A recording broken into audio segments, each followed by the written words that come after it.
But in the shop, got the FMS A-10, twin 70mm, 1.5 wingspan, big airplane, a lot of details, and it flies fantastic. And I'm going to show that off, obviously, in this video. But before that, I'm going to go over all the stuff I normally do, the parts, assembly, setup, and then fly the heck out of it. And I want to highlight on a lot of landings. So stick around for that. If you have any questions, leave a comment. If you like these videos, hit that like button. It does help me out a lot. And as always, I'm going to have the link in the description below for this plane, as well as discount codes for FMS. So let's get into it. Let's go over the pieces and parts of the FMS A-10. Got it all out here on the table. There's a lot of big pieces. Neat thing you'll notice is they're all hinged. Quality hinges, plastic hinges instead of just foam hinges. Servos are obviously all installed. We've got a lot of control rods to put on. Not a big deal. That's a pretty easy task. But just looking at some of the things, you know, there's a little paint missing here, but not a big deal. Quick connect, which is awfully nice. Happy about that. The rudder is a foam hinge. Screw together construction for everything. There's no gluing. Elevator is mechanical hinges. And it's really well done.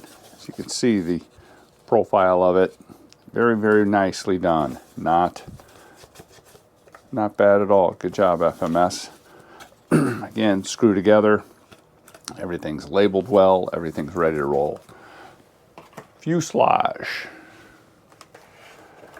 As you would expect, it's a big plane, 1.5 meters.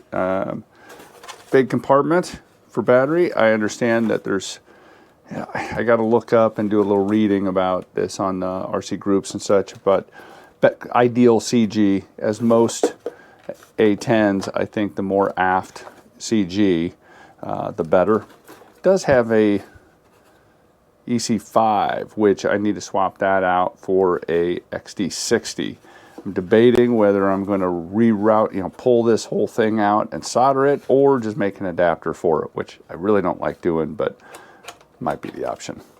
Nice pieces and parts in here. A ton of weapons. I mean, they're quick connect. There are, 2, 4, 6, 8, 10, 12 different combinations there. As I said, all screw together configuration. 2 different size screws. A lot of plastic fiddly parts that hook on, glue on, or I don't know. These kind of things I typically don't install just because they're going to break during transport. So I'll have to look at that. Anyway, that's the parts. Okay, I just finished probably the most difficult part of the whole concept of this build. Everything else screws together. I had to swap out that EC5 or IC5, whichever it was, for an XD90. No problem. Remove the 6 screws right there. The whole back power unit comes out.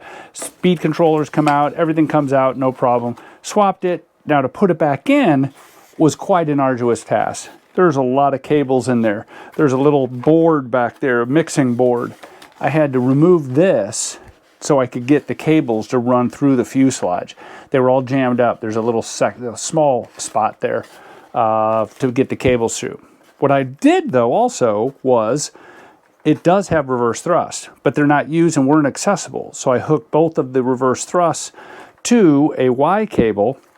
I'm going to see if that works. Not sure if it'll work or not, but we're all good there. Everything is now ready to assemble. So let's get after that. Tail assembly, super simple. Just plug in some servo wires, push on the rudders, and then those get all screwed together. Then that whole assembly gets attached to the fuselage. There are 3 servo wires that need to get connected into the fuse.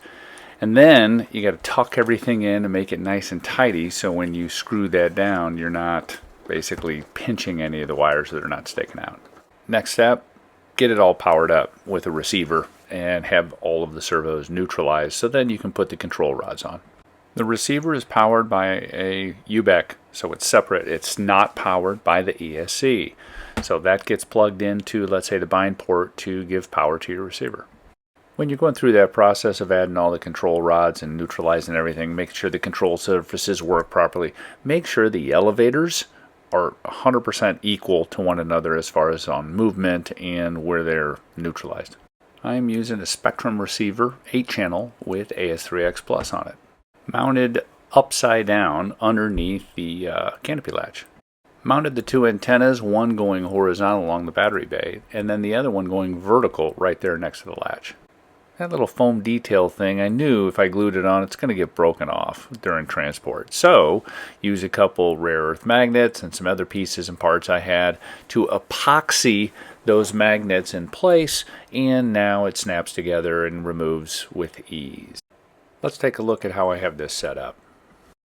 So far the batteries I'm using are 5,000 milliamp batteries, Success, and have the CG right around the 85 millimeter mark.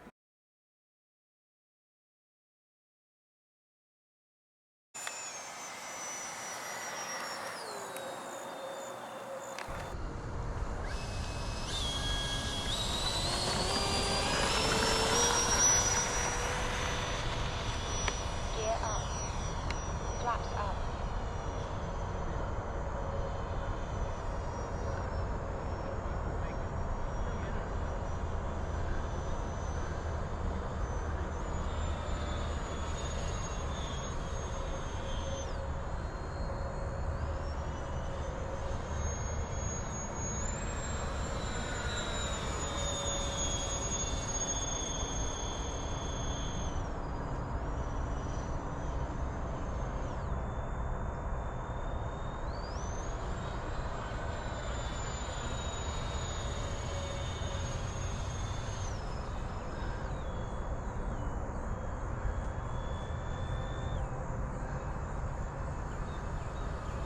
Time remaining 3 minutes.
Time remaining 2 minutes.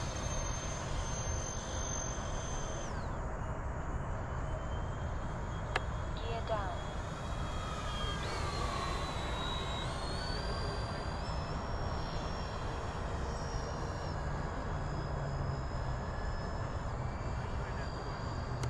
Landing flaps.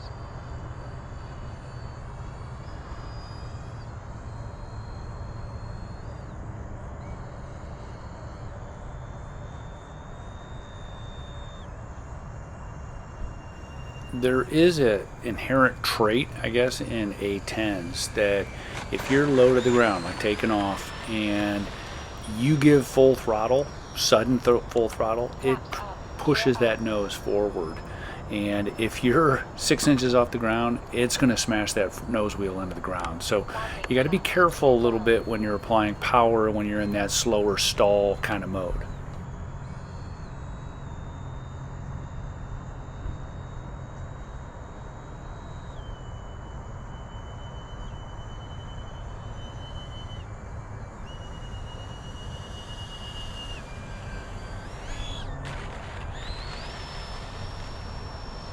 Gear up. Flaps up.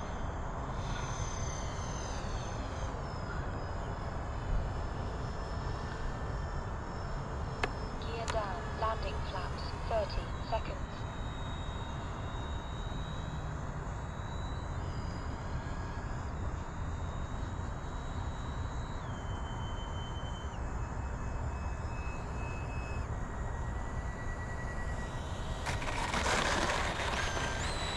Takeoff flaps.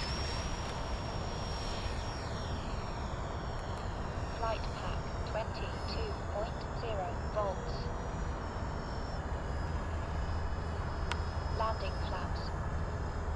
Time expired.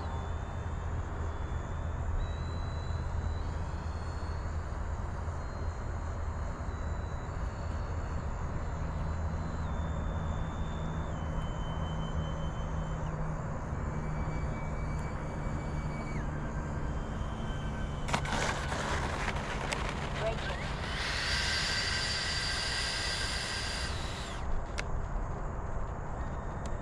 Flaps up.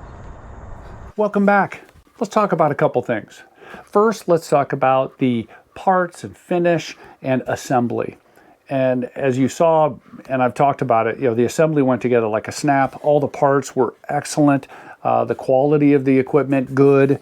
I mean, there wasn't anything that didn't go together or work properly, other than when I had to reroute and put in the XD90 connectors. But that gave me an opportunity to get the reverse thrust connectors into my receiver. And not that this plane frankly needs it. You saw how slow it'll land. But I got them anyway, so it's kind of cool. Let's talk about flyability. This plane does everything I would want an A-10, an EDF, a big EDF like this to do. More than enough power. All the cool aerobatics. It'll do that all day long, as well as slow flight, which is really awesome to just really slow this thing down. The stall tests I did, you saw that it just kind of mushes. You're not going to drop a wing. It's not going to be violent. I mean, I stalled on one of those landings, and you saw it just kind of drop down that last foot, and the oleo struts took the impact without any issue at all. The A-10s do have that feature where if you give full throttle, the nose dips a little bit. So if you're slow going on the runway and want to go around, or you bounce and come up, boy, make sure you feed that elevator in as you're pumping in some throttle, or else the nose is going to drop down, and then you're going to maybe have an incident with smashing your nose. So that's an A-10 thing. Most of them will do it. Most of them I have flown will do that. So from a flyability perspective, A+. This is an outstanding plane. Okay, who's the plane for? I would not say this is your first EDF. It's a $600+ plane, throw a receiver, batteries and such. You've got quite a few $100 in this thing. So I wouldn't recommend it as your first EDF. However, if you're really confident with a beginner EDF and you have the funds and want to buy something like this, I don't think you'd have a problem flying this. It flies slow and stable and lands well. So those are the hard things, right, on these EDFs, because they fly so doggone fast. So, if you're someone who is confident with that first EDF, you can fly warbirds fast without problem, then this plane I think you'd be able to handle it perfectly well.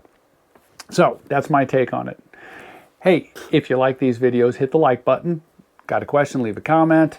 If you're interested in this plane, in the link there is a link to this plane on FMS website below, and there's also some discount codes. So feel free to use those to save you a couple bucks. Anyway, thanks for watching. Appreciate it. Have a great day.